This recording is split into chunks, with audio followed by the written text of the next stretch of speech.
ইমান কষ্টত ঘৰ বনাই আছো আৰু এনেকা কৰিলে কেনেকা হ'ব? চৰকাৰে একো দিয়া নাই, ঘৰ দিয়া নাই। পলষ্টৰ অফিচত ক'লে পইচা দিম বুলি ক'লে, সেইটোও দিয়া নাই। বাকীকেইটা ঘৰত পইচা পাই আছে, আমি কেলে পোৱা নাই?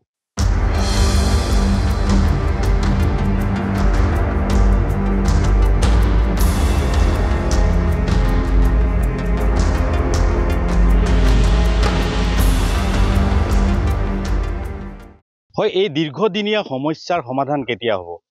মই এক বিশেষ প্ৰতিবেদন লৈ উপস্থিত আছো মৰিয়নি সমষ্টিৰ কাটনিবাৰী চাহ বাগিচাত। আৰু কাটনিবাৰী চাহ বাগিচাৰ বিনোদ তাঁতীৰ গৃহটো দেখুৱাবলৈ মই কেমেৰা পাৰ্চনক অনুৰোধ কৰিছোঁ। এয়া হৈছে বিনোদ তাঁতীৰ গৃহ। আৰু এবাৰ নহয়, দুবাৰ নহয়, প্ৰায় 4বাৰকৈ এই গৃহটো সম্পূৰ্ণৰূপে ধ্বংস কৰিছে বন্য হস্তীয়ে।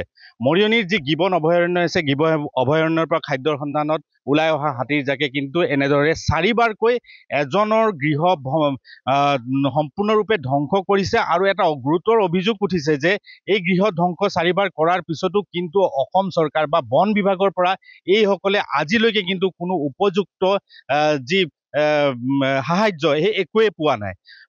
আচলতে ক'ব লাগিব যে ইয়াৰ দীৰ্ঘদিনীয়া এই সমস্যাৰ সমাধান কেতিয়া হ'ব? আচলতে গিবন অভয়াৰণ্যৰ কিয় এই বন্য হস্তি জাকে প্ৰত্যেক দিনে আহি মৰিয়নি সমষ্টিৰ ৰাইজে আচলতে এক হতাশাত ভুগিবলগীয়া হৈছে, যিহেতুকে গিবনৰ পৰা হস্তি জাকে আহি জনসাধাৰণৰ জনাঞ্চলত প্ৰৱেশ কৰে আৰু জনসাধাৰণৰ গৃহ ক্ষতিসাধন কৰে। মোৰ সৈতে এই গৃহৰে গৰাকীজন আছে, মই গৰাকীজনৰ পৰা অকণমান জানিব বিচাৰিম।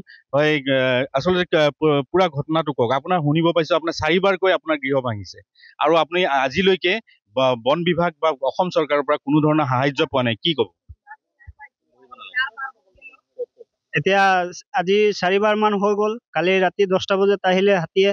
হাতী কালি 10টা বজাত আহি আকৌ ভাঙিলে। আমি তিনিটা ল'ৰাটোক লৈ ইয়াত আছিলো, মানুহ নাই ইয়াত।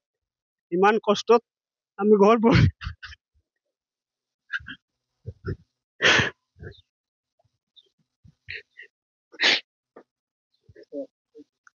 ইমান কষ্টত ঘৰ বনাই আছো আৰু এনেকা কৰিলে কেনেকা হ'ব? চৰকাৰে একো দিয়া নাই, ঘৰ দিয়া নাই।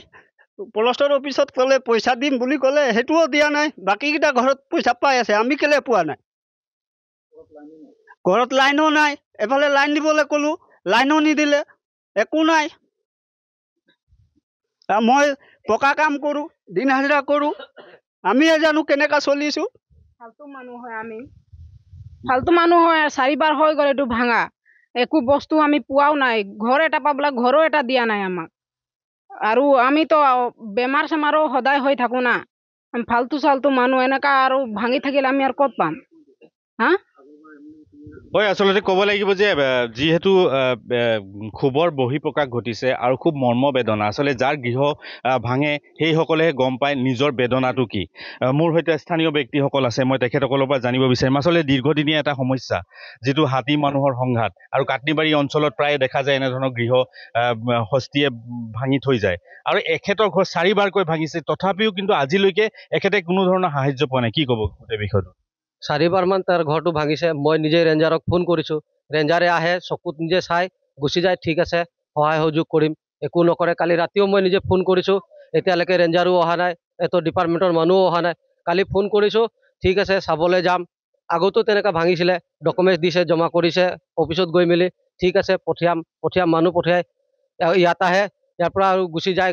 ক'ত যায় ক'বই নোৱাৰে। আকৌ নেক্সট যদি ফোন কৰোঁ আমি, ফোন কৰাৰ পিছত ৰ'ব আমি গাঁৱত আছোঁ, গাঁৱৰ পৰা আহিলেহে আপোনালোকৰ এইফালে আহিম।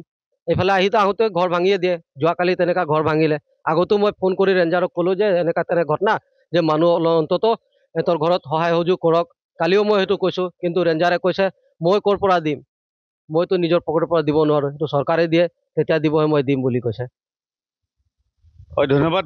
আচলতে ক'ব লাগিব যে আমি বাতৰি সম্প্ৰচাৰহে কৰিব পাৰোঁ, যিহেতুকে আমি অৱগত কৰিব পাৰোঁ, আমি চৰকাৰক আমি জনাবহে পাৰোঁ যে এইসকলৰ মৰ্মবেদনা। আচলতে এটা দীৰ্ঘদিনীয়া সমস্যা, যি মৰিয়নি সমষ্টিৰ যি এটা দীৰ্ঘদিনীয়া সমস্যা হৈছে হস্তি মানুহৰ সংঘাত, হাতী মানুহৰ সংঘাত। গিবন অভয়াৰণ্যৰ পৰা খাদ্যৰ সন্ধানত ওলাই অহা বন্য হস্তি জাকে জনাঞ্চলত প্ৰৱেশ কৰি আচলতে এনেধৰণৰ বিস্তৰ ক্ষতিসাধন কৰা হৈছে। আৰু ধাৰাবাহিকভাৱে আমি NK TV বাতৰি সম্প্ৰচাৰ কৰি আছোঁ, কিন্তু আচলতে ইয়াৰ সমস্যাৰ সমাধান পাৰ্মানেণ্টলি যি একেবাৰে সমস্যাৰ সমাধান কৰিব পৰা যায় নেকি এনেধৰণৰ কোনো ধৰণৰ কিন্তু চৰকাৰে আজিলৈকে কোনো ব্যৱস্থা আমি লোৱা দেখা নাই চৰকাৰ আহিছে চৰকাৰ গৈছে কিন্তু কোনো ধৰণৰ আচলতে মৰিয়নি সমষ্টিৰ ৰাইজৰ বা যি সমস্যা দীৰ্ঘদিনীয়া সমস্যাৰ সমাধান কৰিব পৰা যোৱা নাই